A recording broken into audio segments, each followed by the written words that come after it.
I would now like to introduce our first plenary speaker, who probably needs no introduction to many people. Frances Mortimer, among many other things, is the Medical Director of the Centre for Sustainable Healthcare in the UK. I've wished for many years that we had a Centre for Sustainable Healthcare and a Frances Mortimer over in Oceania, so we could make some of the same progress that's been seen in the UK. So thank you very much for talking to us, Frances.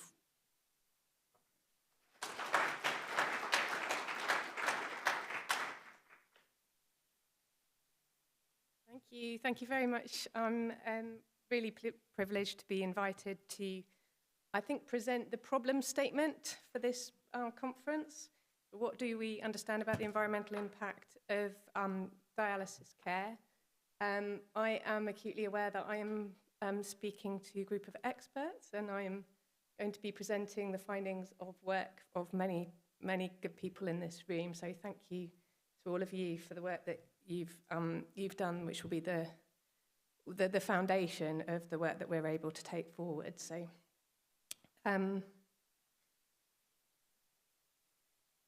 so I'm currently part of a European project, which some of you present are also part of, working on sustainability in kidney care over 4 years, and that's funded by Horizon Europe. And I'm also involved in work in the UK, particularly looking at trying to implement some of the good practice that we already know about.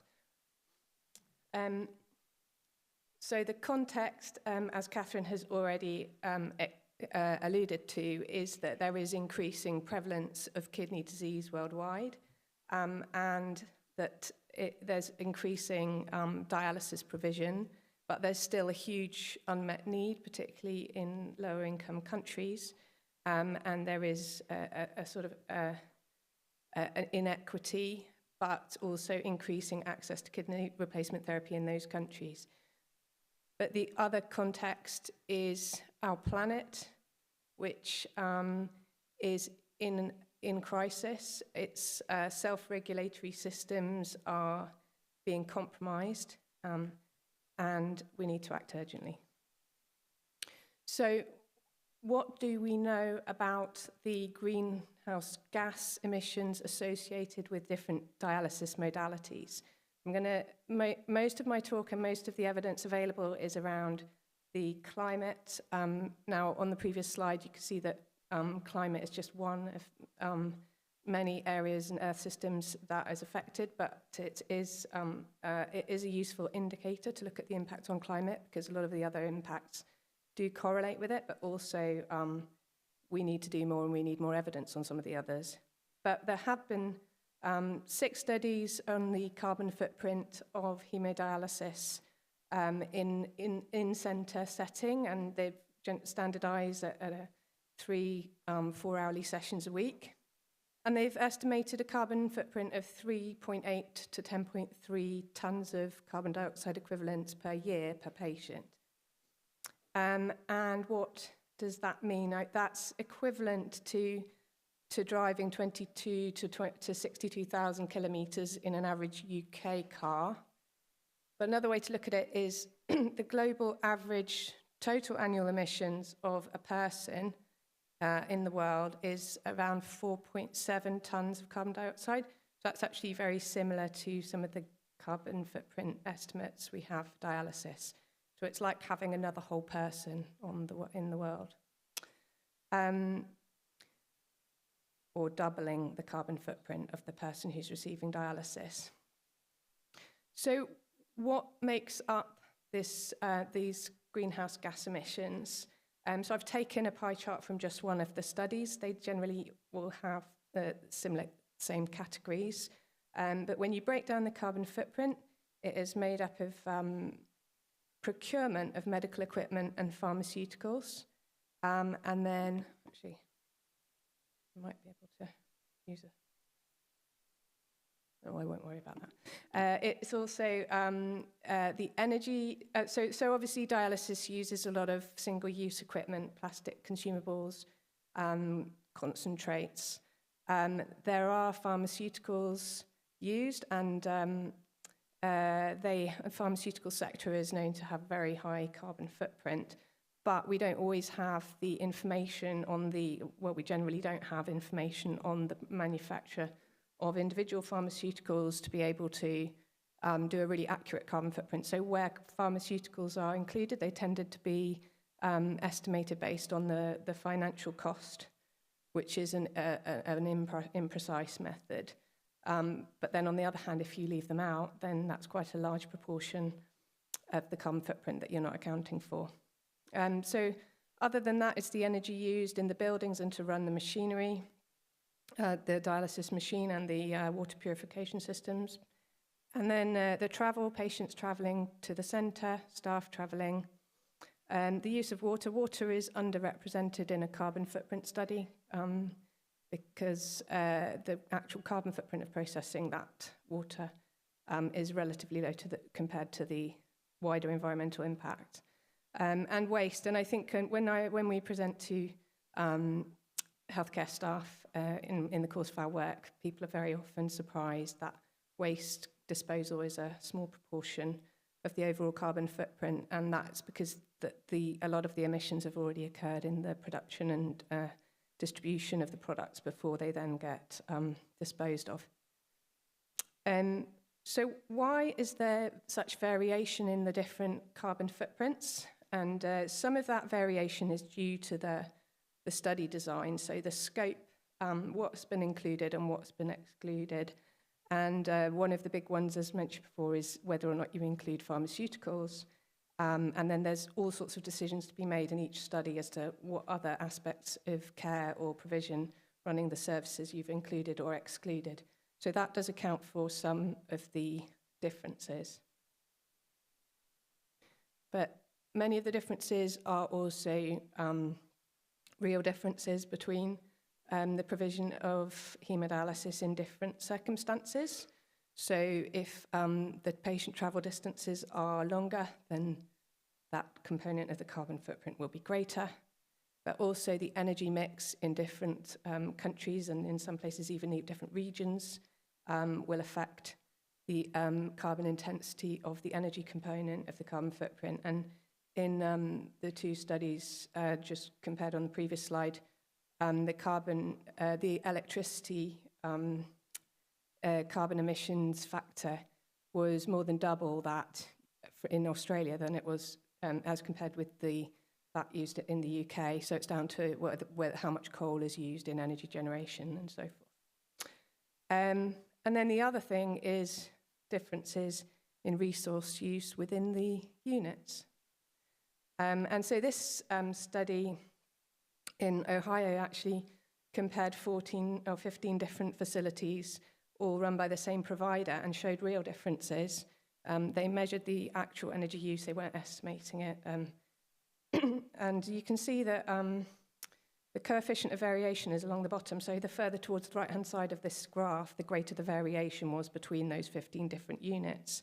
And depending on how great a proportion of the carbon footprint was due to that element, then the variation will have a larger or smaller effect. But there were some real differences in transport distances, but also energy use, and not all of that was down to the actual, it's not necessarily down to the actual use of the machine during dialysis, it's the way that the equipment is used in the unit as a whole, and possibly things like heating and cooling.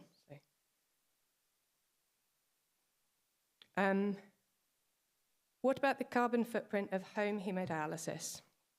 So this is a study from back in 2011 when I was working with Andy Connor and other colleagues here on sustainability in kidney care in the UK and green nephrology. And this study looked at home hemodialysis and compared it to in-centre, which is the one sort of in the top middle right. So that's the in-centre that's being compared to. And it includes that yellow segment on patient travel. So you can see that obviously patient travel is much less if patients are having home dialysis, as you would expect. But it depended which machine was being used as to how much energy and how many consumables were being used. and the carbon footprint of those. So that sort of purple slide on the purple segment on the right-hand side is the building energy use for running the dialysis machines. And you can see that that is proportional to the amount of time spent running those machines, which isn't a surprise. So it's a function of how often the patients are dialysing and how long for. But then the consumables, which is the paler segment in the bottom left, that's more proportional to how frequently you dialyse, because you use a new set of consumables each time you dialyse. So you can see that if you're using standard machines, the carbon footprint in this particular study, which did take into account some of the installation in people's homes, as well as comparing that with installation in a centre, that this particular study found that there wasn't a big difference in the carbon footprint of home hemodialysis compared with in-centre hemodialysis. And if, in fact, you dialyse more frequently and for longer, the carbon footprint would be higher. They did also look at the mobile dialysis machines, which use less energy, have slower flows, and fewer consumables. And in that instance, they found that the carbon footprint was much smaller. And again, the contribution of consumables, they're dominated because they were a bigger part of the carbon footprint. So it made more difference if you dialyse more frequently, rather than if you dialyse for longer, didn't make a big difference, the carbon footprint. So a sort of mixed message there, but you can understand the underlying logic of energy being driven by the duration of dialysis. Consumables are driving driven by the frequency of dialysis, and overall, the carbon footprint was there were opportunities to have a lower carbon footprint by dialysing at home. Now, there's actually a more recent study, which Katherine kindly shared with me yesterday, where they've looked again at home hemo in Australia, and they've found that the carbon footprint in their study is quite a lot lower for home dialysis compared with in-centre dialysis. Again, and they've found that the energy use was quite small, and that the consumables make up the vast majority of the carbon footprint of home dialysis. So there seems like an opportunity there to maybe provide good quality dialysis using longer sessions at home. And that's obviously one of the opportunities I'm sure we'll be exploring. So what about peritoneal dialysis? So this, another Australian study. The Australians are throwing down the gauntlet to the rest of us with their work in this area. Really nice study looking at the provision of APD and CAPD in different states in Australia, and showing essentially that the carbon footprint of APD is a bit higher than CAPD, but both are lower than in-centre hemo, and that the higher carbon footprint of APD is driven by the drainage bag, the APD cassette, and the electricity for running the APD machine, as you would expect. So that relationship with the higher use of consumables is stable whichever state you're in, but then the transport of the fluids, the patients, varies wildly according to which state you're in, and that is can make up a big portion of the carbon footprint if you're in those Northern Territories. And they very helpfully included this map of Australia, which makes it very clear that the site of production being down in the southwest, then if you're in the Northern Territories or in Queensland, then you're going to have to transport those fluids enormous distances, and that's going to drive up your carbon footprint. So it is shouting about some possible solutions there, though I'm not allowed to talk about solutions because that's for the next speaker. I probably would have wound up this section saying it would be really, really helpful to have a comparative carbon footprint of in-centre hemo, home hemo, and peritoneal dialysis. because all previous studies have been in different settings, and as we've discussed, those different settings have a huge impact on the carbon footprint. And then, lo and behold, yesterday evening, Katherine shared this study, which I've already quoted from, and it's very helpfully showing a direct comparison in their setting in Australia, which shows that in-centre hemo, as you might have expected, is the higher carbon footprint option. And then home hemo can be less than APD, and that CAPD is the lowest. So there are other environmental impacts of dialysis, and we are perhaps not as good at measuring and managing these, and that's something we need to do better on, I think. Water, I mean, in the UK is sort of, well, it always used to be reliably rainy, and it's not classed as being under water stress particularly, but although things are a lot more variable now with climate change, but in many parts of the world, as you know, water stress is enormously important, and bearing in mind that fresh water is only 2.5% of global water, and only a very small fraction, I think it's 0.3% of that fresh water is accessible to humans. And particularly in lower income countries, well, in all countries, around 70% of that water is used for agriculture, and in low income countries, 90% of that water is used for agriculture. So you can see it's critical to food security. So these, in water-stressed countries, then we need to make the most of every drop of water that we use. And we need to bear in mind that whatever country you're in, if you're putting mains water in, it's gone through a lot of processing to get it to the quality, even just to go into the water purification system. So in-centre hemodialysis, quite commonly, 400 litres of tap water are used for a dialysis session. The actual dialysate volume, if you're running at 500 millilitres a minute for 4 hours, is 120 litres if you're not regenerating that. So there's obviously scope to reduce wastage, and some units are doing that. Or maybe look at different ways regenerating dialysate. And mobile hemo, and obviously reducing flow rate. Mobile hemodialysis systems manage to use much less, and similarly with some of the PD. We do need to bear in mind that water is used in the manufacturing and supply chain generally, so it's not just what you use in the unit. Dialysis waste, it's variable in different settings. But we produce a lot of plastic waste. And it's mainly the dialyzer, the blood lines, and the bicarbonate cartridges. And it can be affected, the weight of waste that gets put into the waste disposal system is affected by whether you drain out residual fluids from the equipment before you do that. And also by the dialysis system that you use and how many consumables or what weight of consumables it requires.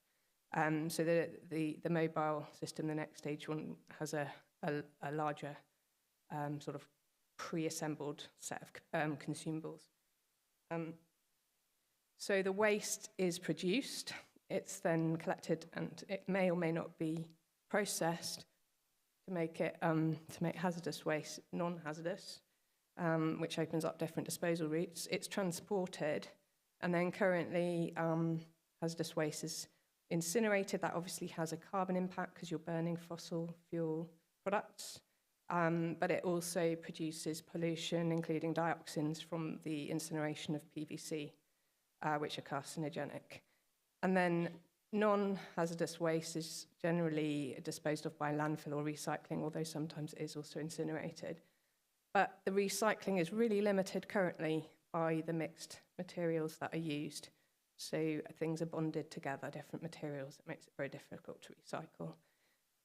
I think we have to bear in mind that with increasing use of dialysis in different settings around the world, not everywhere has a really well resourced waste collection and disposal system, and the escape of these materials into the environment is a very real prospect. And when that happens, whether it's leaching out of landfill or just failure to dispose properly in the first place, then there can be all sorts of impacts from, including on microplastics. And I haven't pulled together any evidence on the impact of microplastics in the environment for this talk, but I think there are people in the room who could tell us about that. And I think a lot of the impacts are actually unknown as well. Another area that we don't know, we don't study and measure enough, is the ecological toxicity of pharmaceuticals. So the ecological impact of a drug is a product of the quantity that gets put out into the environment. Now, I think 30 to 90% of pharmaceutical agents are excreted into urine or feces, so they do come out of the patient, or unused medications can get disposed of inappropriately, and they end up in the water.